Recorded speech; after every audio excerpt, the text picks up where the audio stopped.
আসসালামু আলাইকুম প্রিয় দর্শক শ্রোতা। আজকে চলুন যেতে যেতে অনেক দূর যাব। আমরা আপনাদের সাথে প্রতিটা রাস্তার মুহূর্ত আনন্দক্ষণ আমরা ভাগাভাগি করে নিব। আর এই যেতে যেতে আপনাদের ছোট একটা গল্প শোনাবো। গল্পটি আপনারা মন দিয়ে শুনবেন। এই গল্পের উপরে নির্ভর করেই আমাদের একটা পরিকল্পনা রয়েছে, সেই পরিকল্পনাটা বাস্তবায়ন করব। চলুন তাহলে আজকের গল্পটি শুরু করা যাক। ধরুন গ্রামের মেঠো পথ দিয়ে হেঁটে হেঁটে আপনি যাচ্ছেন। যেতে যেতে অনেক কিছুই ডাইনে বামে অনেক গাছপালা, পশু পাখি, নদী নালা, খাল বিল সব কিছুই ভালো লাগতেছে আপনার। এরকম ভালো লাগতে লাগতেই একটা পরিবারের গল্পের কথা আজকে শুরু করলাম। বাবা তার শখের রাজকন্যাকে বিবাহ দেওয়ার জন্য সুন্দর সুদর্শন একটি পাত্র খুঁজতেছিল। ইতিমধ্যেই পাত্রটি পেয়েও গেল। পাত্রকে নিয়ে আসলো পাত্রের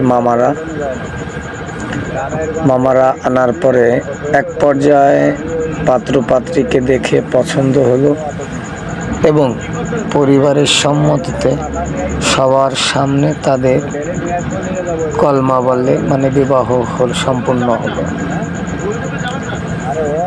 বিবাহ সম্পূর্ণ হওয়ার পরে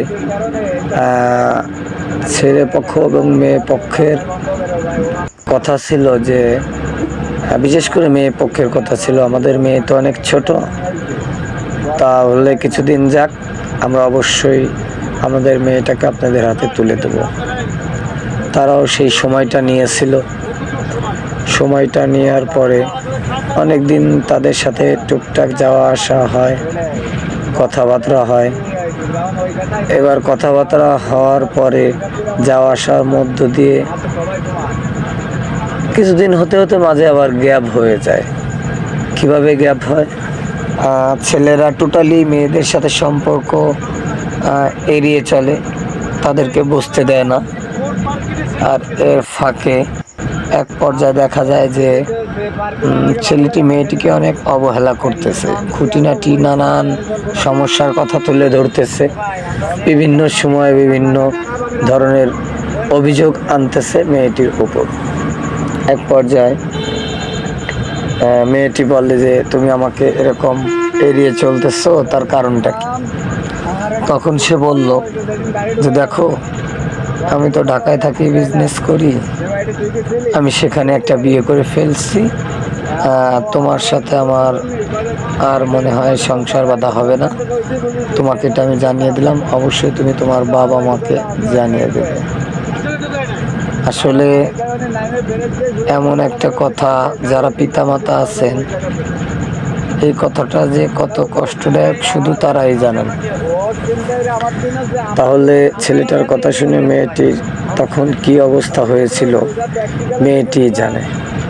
এক পর্যায়ে মেয়েটি তার বাবা মাকে বলে যে, আব্বু বা আম্মু, আমাকে তো ওরা নেবে না বলছে, আর সে বলে বাইরে বিবাহ করছে, তাহলে আমি এখন কি করতে পারি? এই কথা শুনে মেয়ের বাবা বলল যে, আমি এত টাকা খরচা করে অনেক লোকজন দাওয়াত দিয়ে সবাইরে খাওয়ালাম, লোকজন জানাজানি হলো, তোমার বিয়ে সম্পূর্ণ হয়ে গেল। কিছুদিনের জন্য তারা টাইম চাইছিল, আমি তাদেরকে টাইম দিলাম। আর এই টাইম দেওয়াকে কেন্দ্র করে তারা যে অন্যত্র তাদের ছেলের বিবাহ সম্পন্ন করলেন, এটাকে তারা ঠিক করলো। তাহলে আমার এখন কি করা উচিত? কি করা উচিত বলে সে তার কাছের মানুষের সাথে কিছু পরামর্শ করতেছিল যে এখন কি করা যায় বলেন একটু শুনি। এক একজনে এক এক পরামর্শ দিচ্ছিল। আসলে কি, এটা এমন একটা পরিস্থিতি, সবাই মেয়েটার পক্ষই নেবে, বিশেষ করে আবার কিছু কিছু লোক ছেলেটার পক্ষ নিচ্ছে, আবার বলতেছে যে তাহলে কি করলো এতদিন মেয়েটা, ওরা খোঁজখবর যদি আগে থেকে ভালো মতো নিত তাহলে তো এরকম সমস্যাটা হতো না। আসলে প্রিয় দর্শক বন্ধু, আজকে আমার এই ভিডিওটি করার উদ্দেশ্য হলো যে ছেলেটি মেয়েটিকে বিবাহ করে কিছুদিনের জন্য রেখে গিয়ে সে অন্যত্র বিবাহ করলো, আসলে সে কি প্রকৃত সুখ পাবে? আমি জানি না সে প্রকৃত সুখ পাবে কিনা। আর যদিও পায়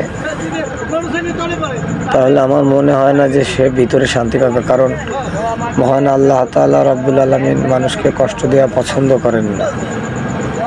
আর এই গল্পটা এখানেই ইতি টানছি আর আপনাদের সাথে শেয়ার করলাম, তার কারণ কি যে আসলে ছেলেটাকে কি করা উচিত। ছেলেটার অনেক টাকা পয়সা আছে, তারা সেই সব পাওয়ারে চলতেছে, তাই আপনাদের কাছে বিচার দিলাম। আর আপনারা অবশ্যই আমার এই ভিডিওতে কমেন্ট করে যাবেন যে তাকে কি করা যায়। তাহলে যদি কোনো বিশেষ করে প্রশাসনিক কোনো উচ্চ কর্মকর্তা ভিডিওটি দেখেন, তাহলে অবশ্যই আমাদেরকে একটু হেল্প করবেন আর বলবেন যে মেয়ের বাবা কি করতে পারে। আমরা তাহলে আপনার নাম্বারটা দিবেন, আমরা অবশ্যই আপনার সাথে যোগাযোগ করব। ভালো থাকবেন, সুস্থ থাকবেন সবাই। আল্লাহ হাফেজ।